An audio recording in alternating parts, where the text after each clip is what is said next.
ქონდა ჩვენ ამ თემაზე საუბარი, მან გამოთქვა ეს იდეა, მადლობის მეტი რამე თქვენს გიორგი, აქედანაც მადლობას გადავუხდით. კი, არა, არის ძალიან ენთუზიასტი. შემოთავაზებისთვის ამას უნდა დაჯდომა, გააზრება, ძალების ასე ვთქვათ დათვალიერება, ვინ მოყავს, ვინ შემოვა. თავრესია ფინანსები, სწორედ ძალები გამოჩნდა. ეხლა თქვენ შეეხეთ შემოკარგო, რომ ერთ-ერთი პირველი კომი, ანუ ახალგაზრდაებრივი დაიხურა, მერე თბილისი, ეხლა ლიტერატურული საქართველო გაგვიხდა გადასარჩევი. ეხლა მე რა მინდა ვთქვა.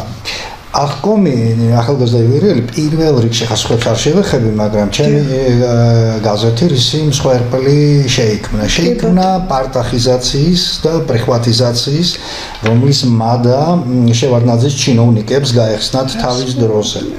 მე მინდა საზოგადოება მიცოდეს, რომ ამ ყოველგვარი ყალბითამდაბლობის გარეშე ვიტყვი, რომ იქ წინააღმდეგობას ვინც წევდა, იყო ჩვენი ჯგუფი, ბატონო დიახ, რედაქტორი ვიყავი, წინააღმდეგობას ვინც წევდა და ერთ-ერთი ლიდერი, ერთ-ერთი კი არა, ალბათ წამყვანი ლიდერიც მეც ვიყავი, თავისი რა ქვია ამ ტრადიციული გამოცემების სასამართლოდ დავები რო ქონდა, მაშინ ჩვენ ვებრძოდით ჯერ შევარდნაძის ხელისუფლებას, მერე სააკაშვილის რეჟიმს ამ სიტყვის პირდაპირ მნიშვნელობით და ჩვენი ბრძოლა საბჭოთა კავშირი რო დაიშალა, აი ცეკას გამომცემლობებს რო ეძახდნენ, ეს სისტემა იყო მთელ საბჭოთა კავშირში შექმნილი და ცეკას გამომცემლობა, საქართველოს ცეკას გამომცემლობის, ან თქვა გამომცემლობა სამშობლო დაერქვა მე მაგას, აი გამომცემლობაში იბეჭდებოდა ჩვენი მაშინდელი გაზეთები და ჟურნალები და ბეჭდური მედია იქ იბეჭდებოდა. ასეთივე პროცესები მიმდინარეობდა ყირგიზეთში, ტაჯიკეთში, უკრაინაში, ბელორუსიაში, ბალტიისპირეთში, რუსეთში და ყველგან. ეხლა ნახეთ რა მოხდა. საბჭოთა კავშირი რო დაიშალა, მაშინათვე აი ამ ტიპის გამოცემებს, რომლებიც გამოდიოდნენ, თქვათ, საქართველოს ცენტრალური კომიტეტის გამომცემლობის სტამბაში და თქვათ, აი ვითომ მათ ბუდეში ვიყავი ჩეხუჟული, ამ ორგანიზაციებს თვითონ ყველა სათითაოდ გადაეცა სახელმწიფო გაზეთებს საკუთარი ის ფართი, რომელიც მათ პრაქტიკულად გამოსყიდულიც ჰქონდათ, შესყიდულიც ჰქონდათ და ასე შემდეგ.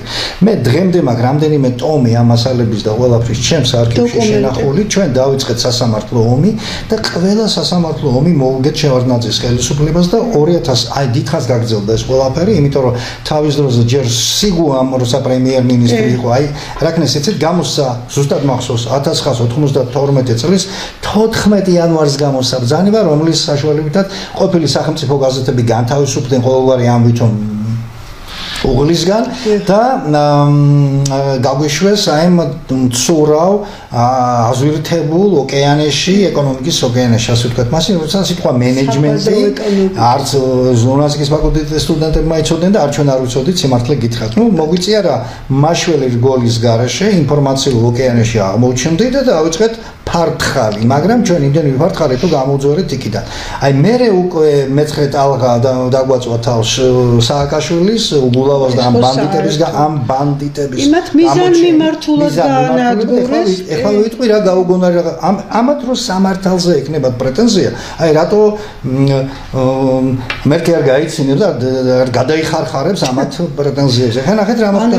ჩვენ სამივე სასამართლო პროცესი მოუგეთ პრეზიდენტ შევარდნაძის ხელისუფლებას და ყოფილმა ტრადიციულმა გაზეთებმა 12-13 გამოცემა ვიყავით აქ, მიტინგებით, გამოსვლებით, შეხვედრებით და ასე შემდეგ, უამრავი ყველაფრის ლიდერი ვიყავით და თავში ვიდექი ამ ყველაფრის ერთ-ერთი და არ მივეცეთ გასაგანი და მოუგეთ სასამართლო პროცესი 2003 წლის შემოდგომაზე, სადღაც ოქტომბრის ბოლო იყო, ჩვენ სასამართლო წესით დაგვიმტკიცდა ეს ყველაფერი. ან ჩვენივე ფარტი, რაც აღკომს ეხავა, რაც თბილისს ეკავა, რაც საქართველოს რესპუბლიკას ეკავა, რაც გურჯუსტანს ეკავა, რაც ბრასტანს ეკავა, რაც სოფლის ხოლმე ჩვენ გადმოგვეცათ. აი ნახეთ ეხლა რამხელა შეღავათ იყო 240 კვადრატული მეტრი მეოთხე სართულზე, პერსპექტივით ჩავალიძის ქუჩიდან, პერსპექტივით იგივე ფარტის მანსარდი გაკეთდებოდა და ჩვენ ეკონომიკური თვალსაზრისით უკვე ისე დავდგებოდით ფეხზე, რომ შევძლებლი დამოუკიდებლივ ცურვას და ვთქვათ ობიექტური მედია ორგანიზაციის სახელის დამკვიდრებას კიდეც. შენარჩუნებას რა თქმა უნდა შევინარჩუნებდით ამ ყველაფერს.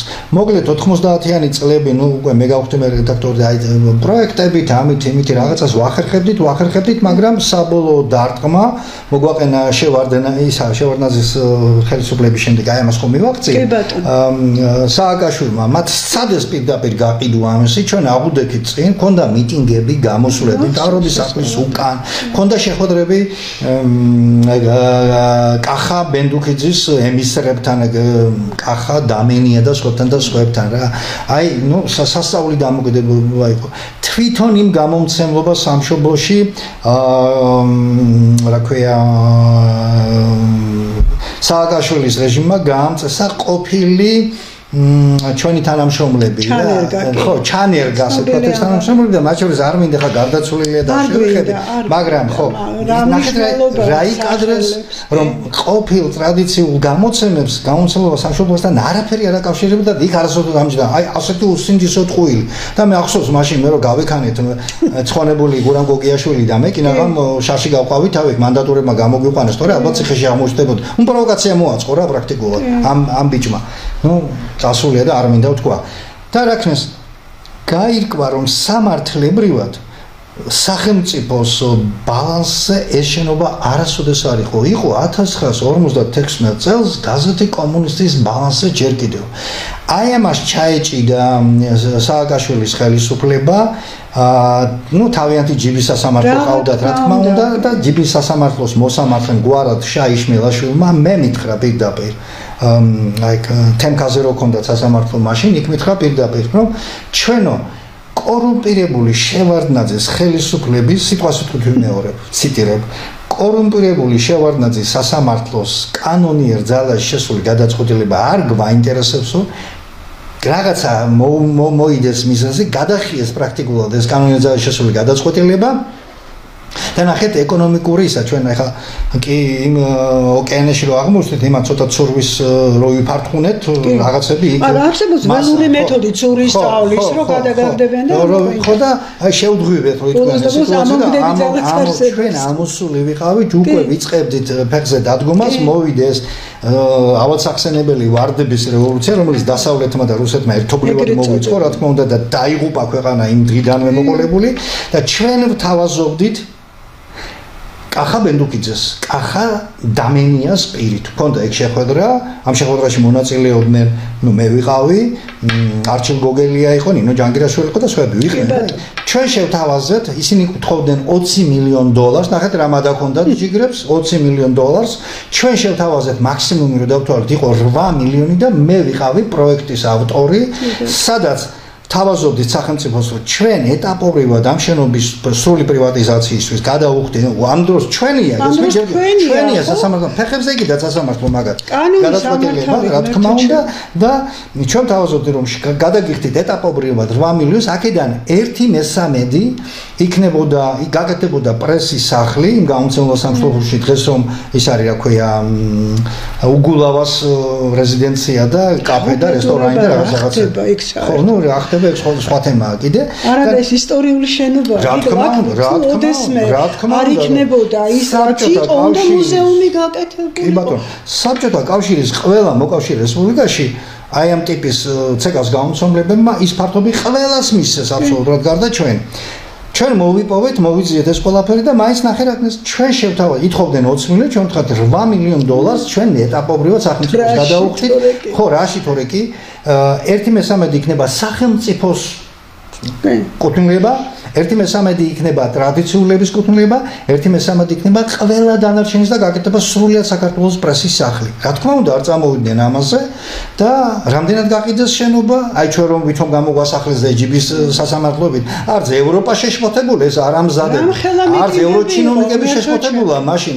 და როცა ქუჩას ვკეტავდი და მართლა ქუჩაში გამოვიდი და მართლა პრობლემა გქონდა და და ის ბენდუკი და ძაღლიც მიაგდო სულში. მაპატიეთ საზოგადოების წინაშე ბოდიშუტკი, მაგრამ აი სწორედ მისი გაპარტახება, მისი ჩამოსვლით დაიწყო ქართული ეკონომიკის გაპარტახება და პრივატიზაცია საქართველოში, ყველაფერი სტრატეგიული ობიექტი გაიყიდა და ვიღაცები საფლავში ყვებიან. რა, რუსეთის ნომრიანი აგენტი არ იყო და კგბ-ს ნომენკლატურა არ იყო, კახა ბენდუკიძე, გრიგოლ ვაშაძე და სხვები, მაგრამ არა, როცა ამათ პრაჯვინუტ ევროპელებს ჭირდებათ, მაშინ ეს არ ახსოვთ ეს მომენტი. და რა მოხდა? უარი გითხრეს ჩვენ და იმისი რა ქვია ამ შემოჩთავაზებაზე და 5,66,000 ლარად მიყიდეს თემურ უგულავას ეშენობა. მიყიდეს, არ გაკიდეს, ზოგადად გამოგყარეს იქიდან 2007 წლის 10 აგვისტოს დილაუთენია 4-9-ზე ნიღბიანმა სპეც რაზმელებმა, რომელიც გამოიყენა სააკაშვილმა ამ ჯალათმა, ისე გადაათრიეთ დროზე, სადაც საჭიროა იქ რა, ამას მოუწოდებ კოცებს, თორე თქვენც გადაყვებით მაგას. თქვენც გადაყვებით, მაგას თუ არ გადაათრიეთ დროზე მოვა ამისი დრო. აი აქამდე ამოსული ჩვენი თაობის მოთმინების ფიალა გეყოთ უკვე ეს კატათაგუბანოს თამაში და მიხედეთ როგორც საჭიროა. რასეუნებით სხვა პატიმრებს ბუღამ წარმოებლად ყავთ იქ ვიმამეთში გამწესებული და აჩენს შულებს მართლა სიკეთე მისცეთ მათ შულებს, მაგრამ ნუ ასე არ შეიძლება რა, ასე დაცინო არ შეიძლება და ასე მონობა კიდე ვისიც გინდა იმისი არ გქოს. ამისთან რაღაცას იგივე ნეტახსენებული კომუნისტების დროს ავერავინ ვერ გავგვიბედავდა ჩვენ. აი ესე გაიყიდა. ჩვენ $8 მილიონ თავაზობდით სახელმწიფოს და ამან თმა გაყიდეს $5,76,000 ლარა და რა გააკეთეს? კაზინო, სასტუმრო და რა? ეხლა სად გვეცურა მითხარი, როგორ გვეცურა, როგორ გადაგვერჩინათ? ჩვენ გადავერჩენდით თავს და მართალ სიტყვას გადავარჩენთ, აი ასე. არა, ეს მიზან მიმართულად მოკლეს მიზან მიმართულად მოკლეს. სირცხვილი არ არის თბილისის მერიას, გაზეთი თბილისი, კაცო, არ ჭირდება ასეთი ტრადიციული გაზეთის, ბოლო-ბოლო ბრენდია რა. ბრენდია, სოფლის ცხოვრება ბრენდია. საქართველოს რესპუბლიკა ბრენდია, რატო უნდა იყვნენ ასე დღეში? ასე დღეში. მაინც სხვათა შორის კომისიისთვის, თეატრალური კომისიის მე კომენტარით გავაკეთე ამის, მაგრამ მიმართა ვაკეთა.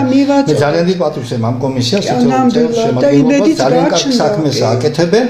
გამომცემლობა სამშობლოს გასუხარების თემას მოკიდეთ ბატონებო ხელი, მე მზად ვარ ვითანამშრომლობ თქვენთან, მოგიტანოთ ეს ინფორმაციები დოკუმენტურად დადასტურებული ყველაფერი და მე ნახეთ რამხელა ზარალი მიადგა სახელმწიფოს ამის გასუხარები და დღეს რა არის?